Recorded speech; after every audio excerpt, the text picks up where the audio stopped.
Leadership bonus को लेकर के, कैलकुलेशन को लेकर के, फंड्स को लेकर के, आरएबी को लेकर के, पूरे प्लान को लेकर के जो जो चीजें हैं, मैं अभी तक तो सिर्फ माहौल बना रहा था सीखने का। मैं डायरेक्ट आता और प्लान बताना स्टार्ट कर देता तो आधे लोग सो रहे होते, क्योंकि सबसे महा बोरिंग टॉपिक पता क्या होता है? Business plan. और हम सीखना भी नहीं चाहते, क्योंकि हम सब ने बिना किसी सैलरी का एक बंदा रखा हुआ है प्लान देने के लिए, जो सैलरी नहीं लेता हमसे। कौन है पता है? अपलाइन। ये तो उसका काम है ना बताना, मैं तो बंदे मिला दूंगा, तो मुझे क्यों टेंशन लेनी है? वैसे भी मैं मैथमेटिक्स में कमजोर था, है ना, ये समझ से बाहर है। तो जब तक नहीं समझ में आएगा बीवी क्या है, कैलकुलेशन क्या है, लेवल कैसे लेने हैं, तो आप सेम लेवल पर रहेंगे। अगर आपको लेवल बदलना है तो जिस लेवल पर आप जाना चाहते हैं उस लेवल की जानकारी तो होनी चाहिए ना, उसके बेनिफिट्स तो पता होने चाहिए, उसके फंड्स, उस पर पे आउट कितना बन सकता है, ज्यादा से ज्यादा कैसे बन सकता है, वो सारी जानकारी तो चाहिए ना। तो कितने लोग ईमानदारी से सीखना चाहते हैं बिजनेस प्लान को? अभी देखो कुछ के हाथ नहीं खड़े हैं, नीचे करेंगे। एक बारी भगवान ने जिसको 2 हाथ दिए वो दोनों हाथ दिखाएंगे, है कि नहीं?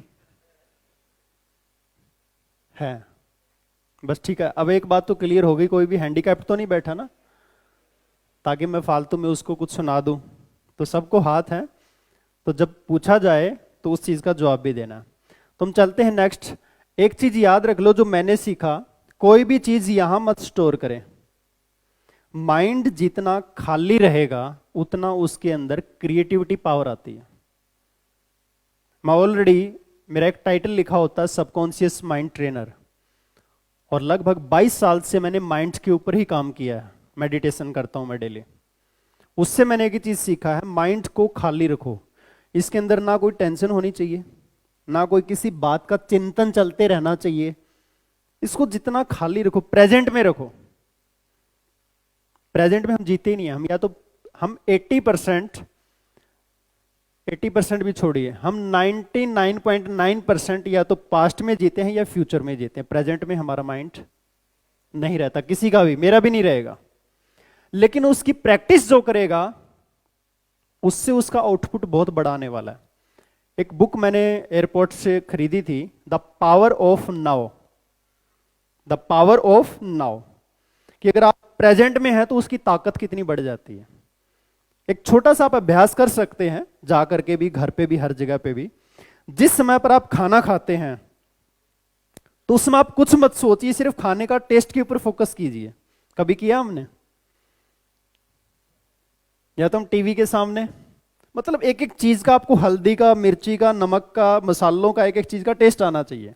और वो तभी आएगा जब आपकी पूरी कंसंट्रेशन खाने में होगा, कि नहीं होगा?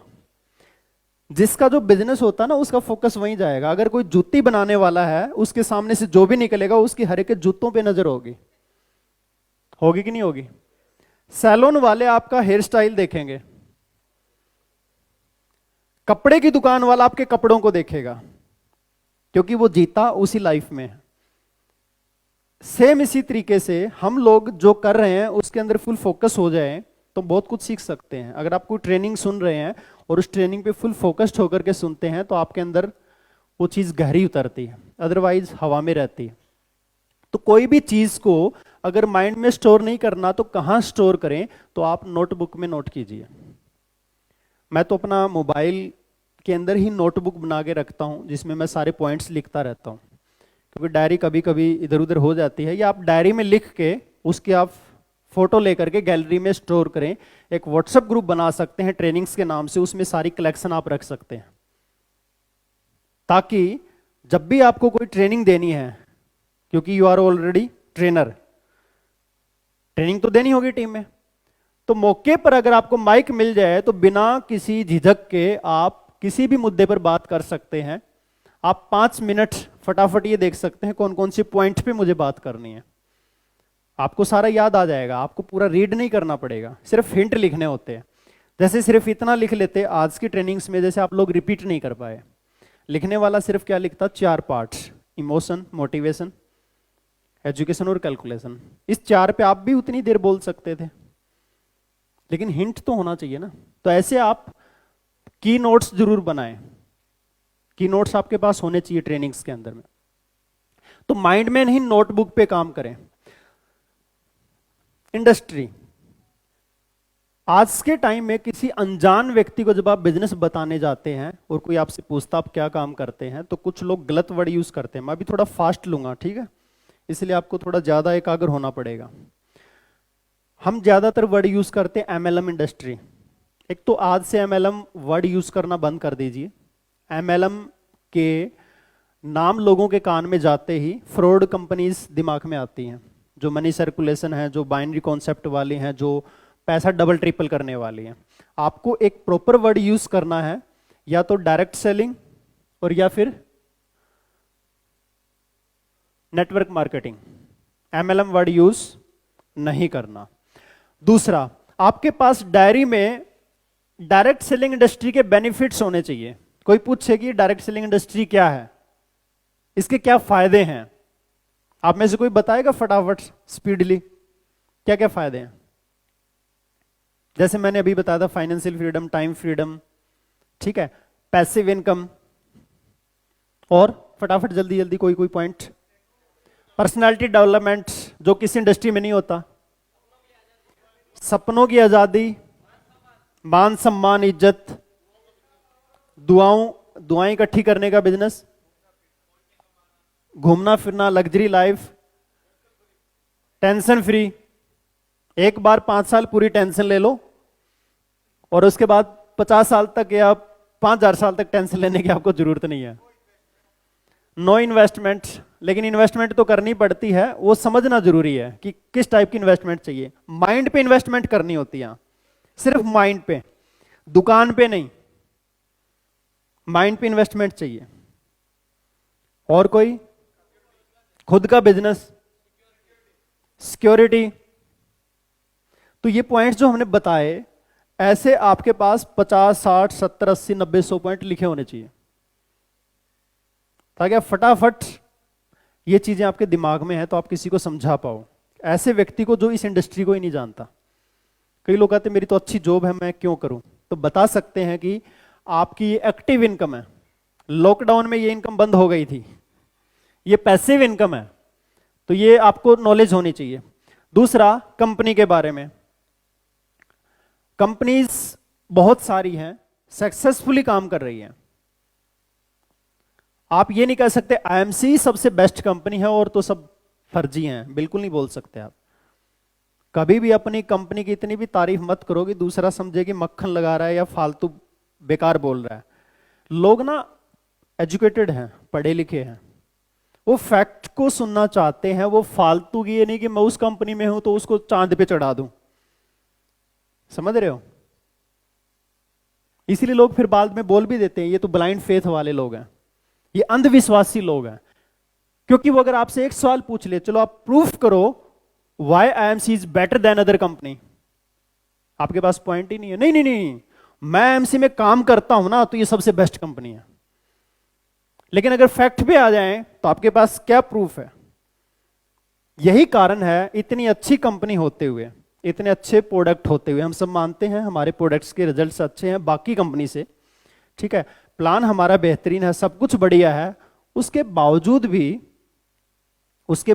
भी फिर दूसरी कंपनी में लोग क्यों चले जाते हैं? बहुत सारे, उसके बावजूद भी लोग छोड़ क्यों देते, क्विट क्यों कर देते हैं?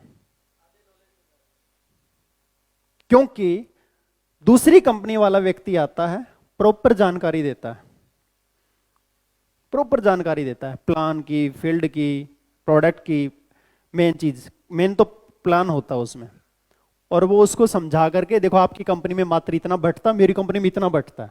अब आपको पता ही नहीं आपकी कंपनी में बढ़ता कितना, आप उसकी बात पे एग्री हो जाते हैं और वो उसके साथ चला जाता है। अगर आपको प्रॉपर जानकारी है तो किसी से भी आप सामने बैठ गया, उसको आप डाउन कर सकते हैं कैलकुलेशन समझा के, अगर आपको नॉलेज है तो। कई बार क्या होता है कि चलो मेरे से कोई बहस नहीं कर सकता, लेकिन मेरी डाउन लाइन के पास पहुंच गया कोई नेटवर्कर और वो जाकर के उसका माइंड वॉश कर देता है, और मैंने उसको कुछ सिखाया नहीं है, तो वो मेरे को थोड़ी बताएगा मैं दूसरी कंपनी में जा रहा हूं। वो अंदर खाते दूसरी कंपनी ज्वाइन कर लेगा और टीम तोड़ने लग जाएगा।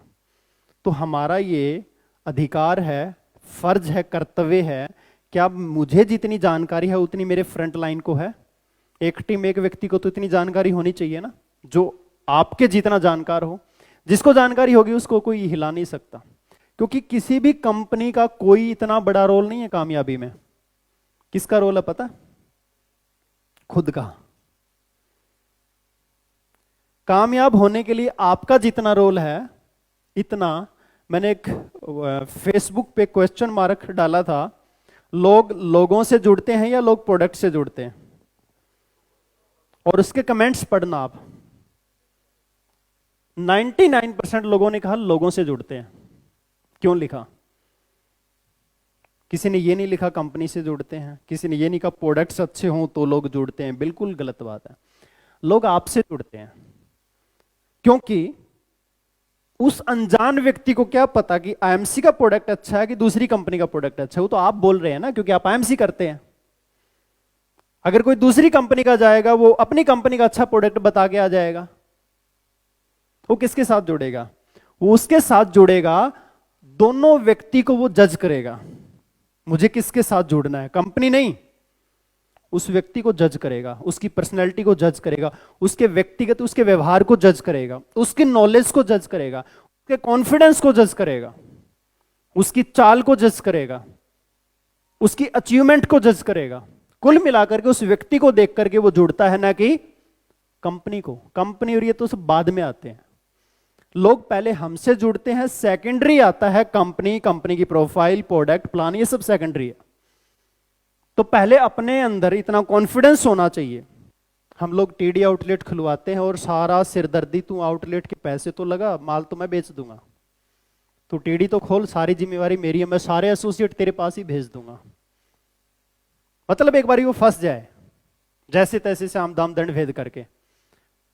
लेकिन लीडर वो होता है जो उसको सिर्फ बताइए आईएमसी कंपनी है, ठीक है, इसके बारे में जितने भी डाउट्स हैं मेरे से क्लियर कर ले। इसके हेड ऑफिस विजिट करो, कंपनी के एमडी सीएमडी सर से मिलो, कंपनी की फैक्ट्री विजिट करो, लेकिन आपको आईएमसी बिजनेस से जुड़ना, मेरे से नहीं। वहां पर आपको ये बोलना है, आप इन्वेस्टमेंट जो कर रहे हो वो अपनी कामयाबी के लिए कर रहे हो और आईएमसी के साथ कर रहे हो।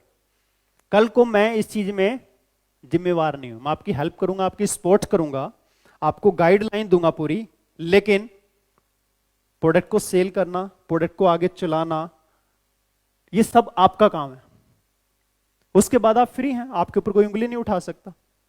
मुझे आज तक किसी टीडी से एंड आउटलेट वाला उंगली नहीं उठा सकता इस बात को लेकर के कि सर आपकी वजह से मैंने खोला, चली नहीं, क्योंकि वो वजह मैं बना ही नहीं।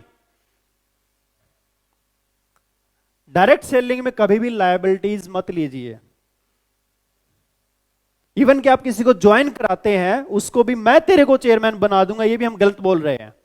मैं तेरे को चेयरमैन बनने का रास्ता दिखाऊंगा।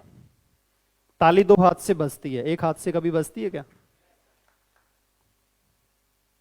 इसी तरीके से जब तक आप सामने वाले को यह एहसास नहीं करा देते कि सब कुछ तेरे को ही करना है, तब तक सारा बोझ हमारे ऊपर रहता है और फिर हम लोग गलत साबित हो जाते हैं। इसीलिए हमें कुछ लोग गालियां देते रहते हैं और कुछ लोग हमारी तारीफ भी करते रहते हैं। गालियां देने वाले वही लोग होते हैं जिन्होंने ये सोच रखा है कि उनकी जिम्मेवारी आपने ले रखी है। अब हमारा रोल क्या है कंपनी के बारे में जानने का? आपको कंपनी के बारे में सारी जानकारी होनी चाहिए।